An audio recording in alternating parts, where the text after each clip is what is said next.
باوجود حضرت عمر فاروق اعظم رضی اللہ عنہ جن کے بارے میں یہ فرما دیا کہ شیطان ڈرتا ہے، شیطان ڈرتا ہے، شیطان پہ بھی ان کا روب اور ہیبت طاری رہتا ہے اور بھاگتا ہے شیطان ان سے، اس کے باوجود حضرت عمر فاروق اعظم رضی اللہ عنہ کو کوئی بھی معصوم نہیں کہتا، معصوم نہیں،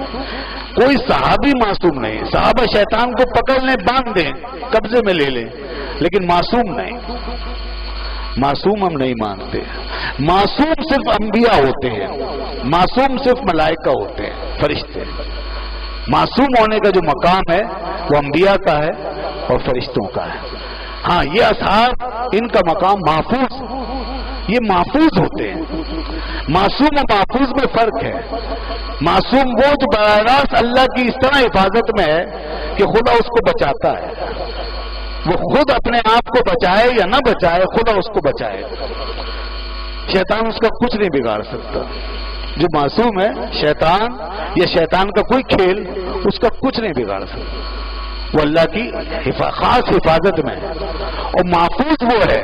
کہ وہ شیطان سے جب خدا کی پناہ مانگتا ہے تو پناہ ملتی رہتی ہے، ملتی رہتی ہے، ملتی رہتی ہے۔ جتنے اولیاء ہیں وہ شیطان سے پناہ مانگتے ہیں، انہیں پناہ ملتی ہے۔ ہم آپ پناہ مانگتے ہیں، ہمارا عمل کمزور ہوتا ہے، کبھی پناہ میں آتے کبھی نہیں آتے، کبھی اس کا شکار ہو جاتے۔ مگر اولیاء کے لیے فرمایا وَلَنِ اسْتَعَاذَنِي لَأُعِيذَنَّهُ، بخاری شریف کی حدیث ہے، فرمایا میرا ولی جب مجھ سے پناہ مانگتا ہے تو میں ضرور ضرور سے پناہ دیتا ہوں۔ جب وہ اللہ کی رسی کو تھامتے ہیں نا تو بس وہ مضبوطی سے ان کے ہاتھ میں ہوتی ہے، جب وہ خدا کی طرف رخ کرتے ہیں تو پھر پناہ ان کے سامنے ہوتی ہے، جب اس کی طرف متوجہ ہوتے ہیں تو آغوش رحمت انہیں اپنے اندر لے لیتی ہے، پھر وہ شیطان کی شر سے محفوظ رہتے ہیں۔ تو اس لیے معصوم صرف انبیاء ہو سکتے ہیں اور معصوم صرف ملائکہ ہو سکتے ہیں، اور جو معصوم ہوتا ہے اسی پر صلاۃ و سلام بھیجا جاتا ہے، یعنی علیہ الصلاۃ والسلام یہ معصوم پر بھیجا جاتا ہے، غیر معصوم پر نہیں بھیجا جاتا۔ جب نبی کا نام لیں گے تو کہیں گے علیہ الصلاۃ والسلام، فرشتوں کے لیے کہیں گے علیہ الصلاۃ والسلام، اور ان کے علاوہ جس کا بھی ذکر کریں گے اس کے لیے علیہ الصلاۃ والسلام نہیں کہا جائے گا۔ یہ فرق ذہن میں رکھ لیجئے۔ آج میڈیا پہ سب کچھ ہو رہا ہے، سب دکھایا جاتا ہے، سب کی باتیں ہوتی ہیں، لہذا جو صحیح ایک طریقہ ہے وہ آپ کے ذہن میں ہونا چاہیے اور آپ کے بچوں کو، ہماری نسلوں کو معلوم ہونا چاہیے۔ علیہ الصلاۃ والسلام یہ صرف معصومین کے لیے ہے، معصوم۔ ہم تو علیہ السلام، خالی علیہ السلام بھی نہیں بولتے غیر نبی کے لیے،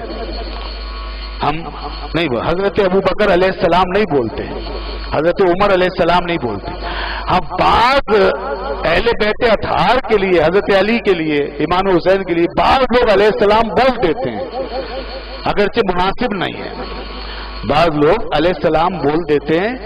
یہ مناسب نہیں ہے۔ علیہ السلام، علیہ الصلاۃ والسلام تو کسی کے لیے جائز نہیں ہے نا، وہ تو ایک الگ بات ہو گئی۔ علیہ الصلاۃ صلاۃ کے ساتھ تو جائز ہی نہیں ہے۔ لیکن بعض لوگ جو ہوتے ہیں، بعض جو اس بات کو مانتے ہیں، معصوم و محفوظ کا فرق مانتے ہیں، وہ بعض محفوظ لوگوں کے ساتھ علیہ السلام بول دیتے ہیں خالی۔ تو یہ کوئی ایسا ناجائز ممنوع تو نہیں ہے، لیکن عرف و عادت کے خلاف ہے، عرف و عادت کے خلاف ہے۔ اس میں انبیاء کی مشابہت کی وجہ سے اس کی عادت نہیں ڈالی گئی، اس کو رواج نہیں دیا گیا علیہ السلام، اگرچہ علیہ السلام کہنا ناجائز نہیں ہے۔ جیسے کہہ دیتے ہیں حضرت علی علیہ السلام، حضرت امام حسین علیہ السلام، کہنا نہیں چاہیے، مناسب نہیں ہے، اس لیے کہ علیہ السلام بھی انبیاء کے لیے ہی بولا جاتا ہے، مگر علیہ الصلاۃ والسلام یہ صرف نبیوں کے لیے ہے، صرف نبیوں کے لیے، کیونکہ علیہ الصلاۃ والسلام جو ہے یہ معصوم کے ساتھ خاص ہے، اور انبیاء کے علاوہ زمین پہ کوئی اور معصوم نہیں ہے،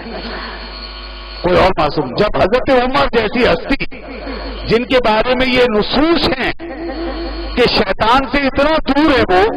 کہ شیطان ان سے ڈر کے بھاگے اور ان کی ہچ اور حد سے بھی بھاگے، اور ان کا ہیبت اور ان کا روح شیطان پہ بھی طاری ہو، تو ان کو اپنے معصوم نہیں کہا اور علیہ الصلوۃ والسلام نہیں کہا، تو پھر اور کسی کے لیے علیہ الصلوۃ والسلام نہیں کہا جا سکتا سوائے انبیاء کے، یاد رکھیے گا۔ ہاں البتہ پہلے اللہ کے نبی پر درود و سلام بھیج دیں، پہلے اللہ کے نبی پر درود و سلام بھیجیں، اور پھر اس کے بعد آپ کے اصحاب میں سے جس کا چاہے نام لیں،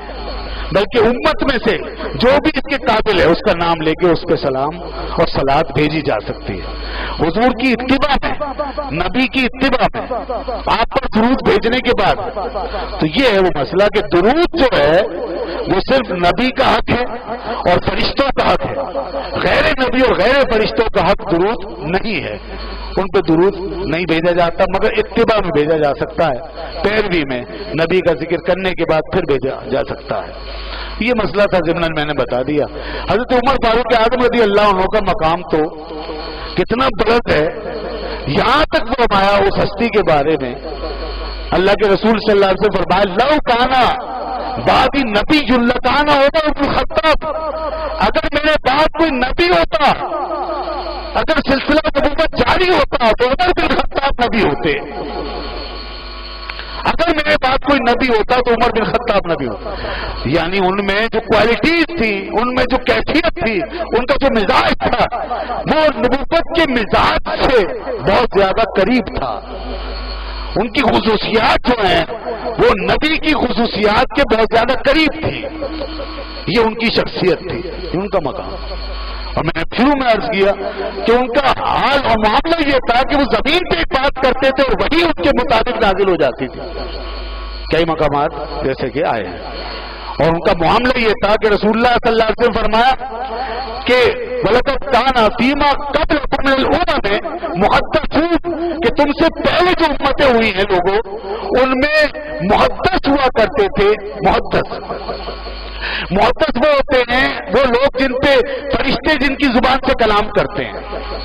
وہ زمین پہ رہتے ہیں اور اہل آسمان کی زبانوں سے بولتے ہیں، زبانیں اور وہ ان کے ہوتے ہیں، کلام عالم ملکوت کا ہوتا ہے، تو گویا یہ محدث لوگ یہ روحانی و ملکوتی لوگ ہوتے ہیں، جو مادی اور حیوانی دنیا سے بہت بالا تر، ان کی روحیں بلند ہیں، ان کی معراج بہت اونچی ہے، ان کی اپروچ بہت ہائی ہے،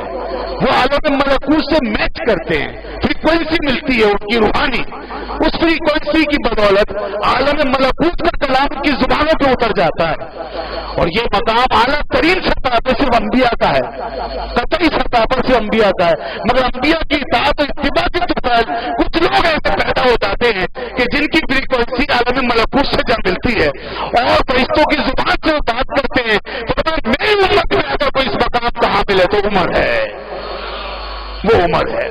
پہلے محدث ہوتے تھے، میری امت میں کسی محدث کو دیکھنا چاہتے ہو تو عمر کو دیکھ لو، یہ حضرت عمر کا مقام۔ تو یہ جس کی حالت ہو کہ جس کا معاملہ عالم ملکوت سے اس طرح جڑا ہوا اور جس کی طبیعت و مزاج اتنی بلند ہو، ایسی پاکیزہ اور روحانی، تو اس کے باوجود ہم ان کو معصوم نہیں کہتے، محفوظ کہتے ہیں،